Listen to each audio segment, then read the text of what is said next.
سمجھ رہے ہیں تو منہ سے بولیں کہ ہاں بھائی سمجھ رہے ہیں، واہ واہ سبحان اللہ، سب بھول گئے آج 9ویں دن سب بھول گئے تو عشرہ ہی ختم ہو گیا۔ جب بھول ہی گئے تو پھر اب کیا، اب آئندہ سال پھر سبق انشاءاللہ یاد دلائیں گے آپ کو۔ اب اس وقت ہم کیا یاد دلائیں، ہم بہت تھکے ہوئے ہیں، ہم بہت زیادہ تھکے ہوئے ہیں۔ پاکستان جب بنایا جا رہا تھا تو مسلم لیگ نے طے کیا کہ پاکستان پیسے سے بنے گا، اس لیے مسلم لیگ کا خزانچی راجہ صاحب محمود آباد کو بنایا گیا۔ کیوں بنایا گیا؟ اب وجہ تو میں بتا چکا، اب پھر سے میں بتاؤں، چلیے پھر سے بتاتا ہوں۔ اس لیے بنایا کہ دنیا کا کوئی راجہ کسی موقع پر یہ نہیں اعلان کر سکتا ہم غریب ہو گئے۔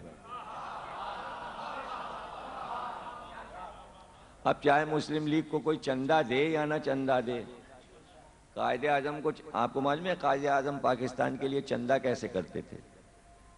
کچھ بھی نہیں معلوم۔ تحریک پاکستان بھی آپ کو نہیں معلوم۔ میں کیا مجلس پڑھوں بھائی، بڑی مجبوری، بڑی پریشانی۔ تھوڑی سی معلومات آپ لوگ پہلے سے رکھیے گا۔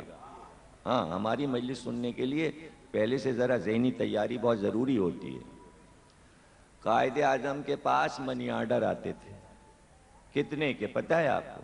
2 پیسے کا، 1 آنے کا، 4 آنے کا۔ یہ پاکستان کا چندہ آتا تھا قائد اعظم کی ہسٹری میں لکھا ہے۔ تو وہ 1 آنے بھی جمع ہوتا تھا پاکستان کے خزانے میں۔ 1 آنے سے یہ ملک چلنا شروع ہوا۔ تو چندہ کوئی دے ہی نہیں رہا تھا، اس لیے راجہ صاحب کو خزانچی بنایا کہ آپ بنوا دیجئے پاکستان۔ انہوں نے بنوا دیا۔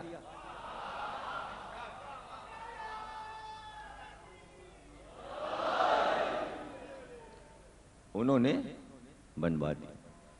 اور جس دن جشن یوم منایا گیا اس دن وہ اپنے بنگلے میں اکیلے بیٹھے تھے، سب کا نام تھا، راجہ صاحب کا نام نہیں تھا۔ تو ہوتا یہی ہے کہ بڑی بڑی تحریکیں ہم لوگ کامیاب کرواتے ہیں، بنواتے ہیں، جب کامیاب ہو جاتی ہیں تو ہم سب کو سب بھول جاتے ہیں، اور ہم شکوہ بھی نہیں کرتے، اس لیے کہ ہم تو پیدا ہی اسی لیے ہوں، کبھی اسلام بنائیں کبھی پاکستان بنائیں۔ اس لیے ہمیں عہدوں اور وزارتوں اور کرسیوں کی ضرورت بھی نہیں ہے، اس لیے کہ کوئی اور یہ سب کچھ بنا بھی نہیں پاتا۔ کسی چیز کو بنانا بہت مشکل کام ہے۔ اسلام بن رہا تھا اور پیسہ تھا نہیں، کوئی چندہ تو ہو نہیں رہا تھا، رسول اللہ چندہ تو کر نہیں رہے تھے۔ اللہ کا حکم ملا تھا سب کو بلائیے اور کھانا کھلائیے، اور کھانا ہو عمدہ والا۔ بھئی آج تک آپ اصطلاح بولتے ہیں صاحب ہمارے ہاں دعوت عشیرہ ہے، ان کے ہاں ذوالعشیرہ ہو رہی ہے، تو کوئی بہت اعلیٰ دعوت تھی، دعوت ذوالعشیرہ، عمدہ والا کھانا تھا، اور علی سے بلا کے کہا کھانا تم پکوا لو۔ اب کہاں سے پکوا لو؟ وزیر خزانہ بھی تم ہی ہو، علی یہ کہہ نہیں سکتے کہ خزانے میں پیسہ نہیں ہے، اس لیے کہ کامیاب وزیر ہیں علی۔ 3 دن کا کھانا پکوا کے دکھا دیا کہ پورے مکے نے کھایا۔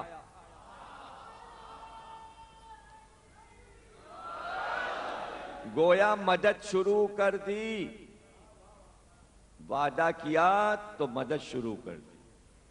اب اعلان کل اتنا تھا، کہو لا الہ الا اللہ، قولوا لا الہ الا اللہ، گلیوں میں کہنا ہے، شاہراہوں پہ کہنا ہے، خانہ کعبہ میں کہنا ہے۔ کچھ دن تو برداشت کیا انہوں نے، جب بات بڑھنے لگی تو انہوں نے بچوں کو پیچھے لگا دیا کہ اب جو نکلیں تو انہیں پتھر مارو۔ تو پتھر بازی شروع ہو گئی، نبی پہ پتھر پھینکے جانے لگے، کافروں نے بچوں کو پیچھے لگا دیا۔ اب زخمی ہو رہے ہیں نبی، وعدہ علی نے کیا ہے، یہ کیسے ہو سکتا ہے؟ ادھر نبی نکلے، ادھر پتھر مارنے والے نکلے، ادھر علی نکلے۔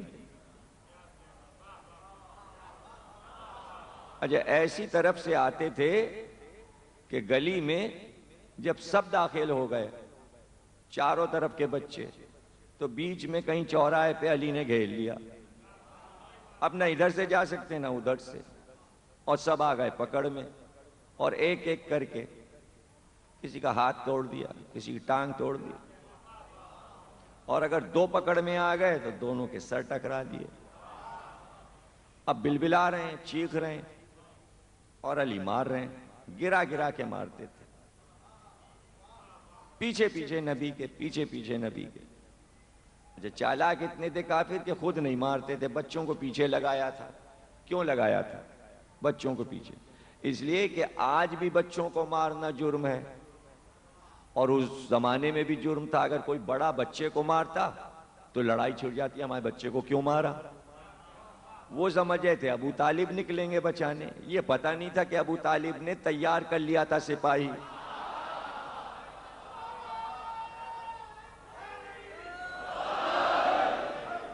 اب کیا کریں, اب ایشو تو بنا نہیں سکتے تھے, بچے بچے کی لڑائی. عذاب آپ کے بچے, ان کا بچہ. نبی نے تو کسی کو ہاتھ لگایا نہیں, بچوں نے ان کو مارا, علی نے ان بچوں کو مارا. برابر کے ہیں, 12 13 کے وہ بھی ہیں, 11 سال کے یہ بھی ہیں. اب جھگڑا کس بات پہ ہو؟ اب جھگڑا ہو نہیں سکتا. مرد جو ہیں مکے کے کافر, وہ کوئی ایشو نہیں بنا سکتے. ایشو بنتا ہی نہیں جب تک بیچ میں عورت نہ آئے, یہ آپ کو پتہ ہی نہیں. دیکھیں بچوں کے جھگڑوں میں بچوں کے ابا پڑوسی سے لڑنے نہیں جاتے کہ تمہارے بچے نے ہمارے بچے کو مارا, کبھی نہیں جائے گا کوئی. ارے صاحب مسجد میں ہماری ان کی ملاقات ہوتی ہے, صاحب سلامت ہوتی ہے, وہ ہم سے اچھی طرح ملتے ہیں. اب ہم اس بات پہ ان سے لڑنے جائیں اپنے پڑوسی سے کہ ان کے بچے نے ہمارے بچے کو مارا, خواہ مخواہ کا جھگڑا ہو جائے گا. ہم چھوڑو, جانے دو, بچوں کا معاملہ ہے, ہٹاؤ. لیکن اگر بیگم نے کہا اے شرم نہیں آتی, بچہ کتنا پیٹا ہے, اس کی آنکھ پھوٹی ہے, اس کا سر پھٹ گیا, جا کے بچے کو ڈانٹو تو ان سے, بچے کے ابا سے کہو تو کس قسم کا تمہارا بچہ گنڈا بدماش ہے. اب چڑھاوے میں آ گئے, بیوی نے چڑھایا, نکل گیا آستین چڑھا کے, لیجئے پھڈا ہو گیا, ادھر سے بھی ڈنڈا نکل آیا, ادھر سے بھی ڈنڈا نکل آیا. اب جو جھگڑا ہوا تو کچھ لوگ ادھر سے انوالو ہوئے, جھگڑا بڑھ گیا, بچے کی لڑائی محلے میں ہونے لگی. تو اب چالاک تھے کافر, وہ جان رہے تھے کہ بڑا تو کوئی اس میں شامل نہیں ہوا. اب جب شام ہوئی تو سب اپنے اپنے گھر واپس آئے, تو سب کی بیویوں نے کہا دیکھو بچے کا کیا حال ہو گیا, دیکھو اس بچے کا کیا حال ہو گیا. کیا ہوا؟ آنکھ پھوٹ گئی. کیسے؟ ابو طالب کے لڑکے نے پھوڑی ہے. دیکھو اس کا ہاتھ کونی سے ٹوٹ گیا.